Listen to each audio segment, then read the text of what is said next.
अस्सलाम वालेकुम जी, कैसे हैं आप सब? खरीद से मैं हूं मुनीर अहमद सिरात रियल एस्टेट एंड बिल्डर के प्लेटफॉर्म से। व्यूवर्स, आज हम डिस्कस करेंगे बहरी टाउन कराची में मौजूद इन्वेस्टमेंट के लिए किस तरह के प्लॉट्स ज़्यादा प्रॉफिटेबल होते हैं, लाइक छोटे साइज़ के प्लॉट्स या बड़े साइज़ के प्लॉट। व्यूवर्स, सबसे पहले तो हमें इन्वेस्टमेंट के हवाले से एक चीज़ सबसे पहले क्लियर करनी चाहिए कि इन्वेस्टमेंट दो तरह की होती है, शॉर्ट टर्म और लॉन्ग टर्म। तो इन दोनों के हिसाब से हमेशा आपको प्रॉपर्टी सोच समझ के परचेज़ करनी चाहिए। अगर आपकी इन्वेस्टमेंट जो है वो शॉर्ट टर्म की है तो उसके लिए कौन कौन सी प्रॉपर्टीज़ ज़्यादा प्रॉफिटेबल होती हैं, और अगर आपकी प्रॉपर्टी परचेज़ करने का मकसद लॉन्ग टर्म का है तो उसके लिए कौन कौन सी प्रॉपर्टीज़ हमें ज़्यादा प्रॉफिट देती हैं। सबसे पहले हम शॉर्ट टर्म के हवाले से डिस्कस करेंगे। इसमें हमारा उस सवाल का भी जवाब मिल जाएगा कि हमें इन्वेस्टमेंट के लिए या प्रॉफिट के लिए कौन सी प्रॉपर्टी ज़्यादा सूटेबल करती है। शॉर्ट टर्म इन्वेस्टमेंट से मुराद ऐसी इन्वेस्टमेंट जो मिनिमम 2-3 महीने और मैक्सिमम 1 साल 1.5 साल की इन्वेस्टमेंट हो, उसको हम शॉर्ट टर्म इन्वेस्टमेंट में कंसीडर करते हैं। ऐसी इन्वेस्टमेंट बेसिकली ऐसी प्रॉपर्टी में करनी चाहिए जो कि आप कह सकते हैं कि लाइक अ कैश चेक हो, रनिंग प्रॉपर्टी हो, जिसको किसी भी टाइम आप अगर सेल करना चाहें तो आप उसको मतलब उसका बायर हमा वक्त जो है वो मार्केट में अवेलेबल हो। ऐसी प्रॉपर्टी बेसिकली छोटे साइज़ के प्लॉट्स होते हैं जिसमें हम 75 गज़ का प्लॉट, 125 गज़ का प्लॉट, 250 गज़ का प्लॉट, क्योंकि इसका जो बायर होता है वो मार्केट में बहुत ज़्यादा होता है। मार्केट में इसको परचेज़ करने की जो बाइंग कैपेसिटी है वो बंदों में बहुत ज़्यादा क्वांटिटी में होती है। लाइक ये कि मैक्सिमम बायर आपको मार्केट में मिल जाता है, क्योंकि अगर आप 1 लाख भी रुपया अपनी मार्केट प्राइस से कम करके बेचते हैं तो आप उसको मतलब जिस दिन आप अगर उसकी सेल पे लगाते हैं उसी दिन आप उसको सेल कर सकते हैं। एग्जांपल के तौर पे आपके पास 125 गज़ का प्लॉट है और मार्केट उसकी 60 लाख की चल रही है, आप उसको 59 लाख में बेचते हैं तो आपका हंस के उसी दिन आपका प्लॉट सेल हो जाएगा। बेसिकली मार्केट में जब आप चीज़ को परचेज़ करने जाते हैं तो आप सबसे पहले अपना जो है वो होम वर्क करके जाते हैं कि आपने जो प्रॉपर्टी है वो कौन सी परचेज़ करनी है, कितने टाइम के लिए परचेज़ करनी है और किस तरह की प्रॉपर्टी परचेज़ करनी है। शॉर्ट टर्म इन्वेस्टमेंट बेसिकली जो होती है वो ऐसी प्रॉपर्टी पे की जाती है जिसके ऊपर आपको अगर सेल करना हो तो आपको किसी किस्म की दिक्कत फील ना हो, किसी किस्म का प्रॉब्लम फील ना हो। Market obviously demand and supply में फ्लक्चुएट करती है। शॉर्ट टर्म में हमेशा ऐसी प्रॉपर्टी प्रेफर की जाती है जो कि मतलब कम बजट में हो, जिसका बजट कम हो, हर बंदे की रेंज में आती हो और उसको अवेल किया जा सके। अब डेफिनेटली जो प्रॉपर्टी है वो होल्डिंग पे आपको प्रॉफिट देती है।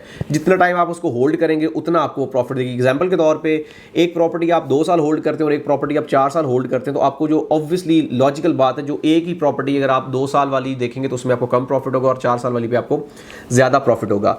लेकिन जो शॉर्ट टर्म वाली प्रॉपर्टी है उसमें कभी भी बड़े साइज़ का प्लॉट रिकमेंड नहीं किया जाता। उसकी रीज़न ये है कि बड़े साइज़ का प्लॉट मार्केट में जल्दी उसका बायर स्टैंड नहीं किया जाता, क्योंकि उसमें इन्वेस्टर की जो मतलब आप कह सकते हैं कि क्वांटिटी होती है वो बहुत कम होती है। बड़े साइज़ के प्लॉट के ऊपर ऑब्वियसली बजट भी ज़्यादा लगता है तो इसलिए उसका जो बायर होता है मार्केट में हमा वक्त अवेलेबल नहीं होता। लिहाजा शॉर्ट टर्म इन्वेस्टमेंट के लिए कभी भी आपको बड़े साइज़ की प्रॉपर्टी या मतलब ये होती है कि जो 10 मिलियन प्लस की प्रॉपर्टी है उसको परचेज़ करना हम रिकमेंड नहीं करते हैं। उसकी वजह ये है कि उसके ऊपर बायर स्टैंड करना डेफिनेटली थोड़ा सा टफ हो जाता है। अब एक छोटी सी एग्जांपल है कि एक जग और एक ग्लास को अगर हम देखें तो दोनों में अगर हम पानी डाल दें तो जग में अपनी कैपेसिटी के मुताबिक पानी आता है और ग्लास में अपनी कैपेसिटी के मुताबिक पानी आता है। एक टाइम के बाद उनके ऊपर से पानी उछलना शुरू हो जाता है। यही same example long term investment के हवाले से, अगर आप लॉन्ग टर्म का प्लान कर रहे हैं तो आपको हमेशा बड़ी प्रॉपर्टी को चूज़ करना चाहिए। मिसाल के तौर पे मिनिमम 500 गज़ और मैक्सिमम 4000 गज़ की प्रॉपर्टी, बनी बनाई प्रॉपर्टीज़, अपार्टमेंट, या आपको ऐसी प्रॉपर्टी चूज़ करनी चाहिए जो कि लाइक आप इंस्टॉलमेंट्स के ऊपर कंसीडर कर सकते हैं। लॉन्ग टर्म इन्वेस्टमेंट के लिए हमेशा बड़ी प्रॉपर्टी इसलिए प्रेफर की जाती है क्योंकि जब आपका 3 साल 4 साल का प्लान होता है तो आप कोई ऐसी प्रॉपर्टी जो 500 गज़ का या 1000 गज़ का प्लॉट परचेज करते हैं जो अभी इनिशियल स्टेज पे होता है वो आपको कंपैरेटिवली बहुत ही रीजनेबल प्राइस के ऊपर मिल जाता है। और 4 साल के बाद जब आप उसको देखते हैं तो उस वक्त उसकी सिचुएशन टोटली तौर पर चेंज हो चुकी होती है और उसके ऊपर आप 200%, 300%, 400% प्रॉफिट ले रहे होते हैं। उसकी रीज़न ये है कि वो उस वक्त अपने पीक पे जा चुका होता है, क्योंकि जो शॉर्ट टर्म इन्वेस्टमेंट होती है उसमें ऐसी प्रॉपर्टी चूज़ की जाती है जो कि रेडी प्रॉपर्टी हो, ऑक्यूपाइड प्रॉपर्टी हो या ऐसी प्रॉपर्टी हो जिसकी डिमांड ज़्यादा चल रही हो।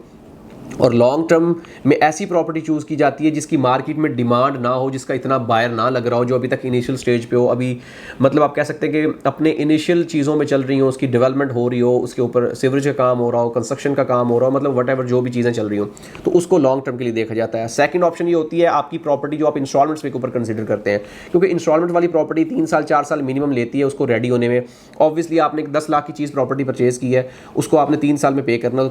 10 लाख वाली प्रॉपर्टी जब 3 साल में आप 10 लाख पे करेंगे तो आपकी प्रॉपर्टी 30 लाख की हो चुकी होगी, क्योंकि उसकी वैल्यू भी इंक्रीज़ हो चुकी होगी और आपके ऊपर मतलब विदाउट एनी बर्डन आप उसके ऊपर प्रॉफिट ले रहे होंगे। अगर उसको आप मज़ीद कंटिन्यू करेंगे तो ऑब्वियसली उसके ऊपर आपको प्राइस मज़ीद मिलेगी। लिहाजा अगर आप बहरिया टाउन कराची में या कहीं भी प्रॉपर्टी इन्वेस्टमेंट करना चाह रहे हैं तो एक जो इसका की रूल है, इसका जो बेसिक रूल है वो अपने माइंड में रखें। शॉर्ट टर्म के लिए हमेशा छोटी प्रॉपर्टी और लॉन्ग टर्म के लिए हमेशा बड़ी प्रॉपर्टी को चूज़ करें। इस मेथड को अगर आप फॉलो करेंगे तो आप मिनिमम इन्वेस्टमेंट करके मैक्सिमम गेन ले सकते हैं। मतलब हमारा जो मोटिव था, हमारा जो मकसद था वीडियो बनाने का वो ये था कि हम कौन सी प्रॉपर्टी में इन्वेस्टमेंट करें जिससे हमें ज़्यादा प्रॉफिट आए।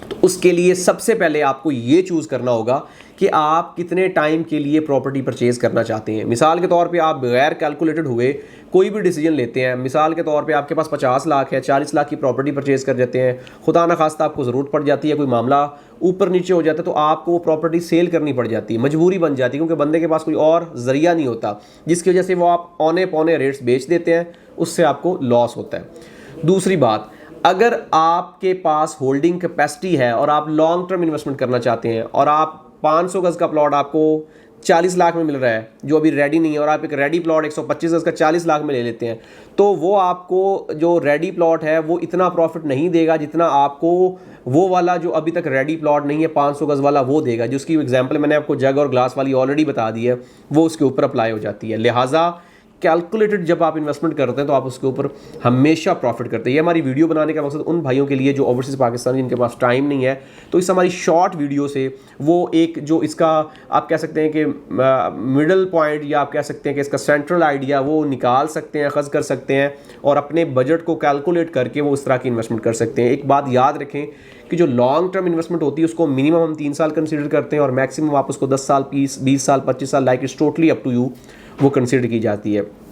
बाकी किसी किस्म की भी मज़ीद इन्फॉर्मेशन आपको रिक्वायर्ड हो, हेल्प रिक्वायर्ड हो, इन्फॉर्मेशन लेना चाह रहे हो तो हमारे साथ ज़रूर कांटेक्ट करें। हमारा यूट्यूब चैनल ज़रूर सब्सक्राइब करें ताकि लेटेस्ट न्यूज़ अपडेट्स आप तक पहुंचती रहें। मिलते हैं एक नई वीडियो के साथ। अल्लाह हाफिज़।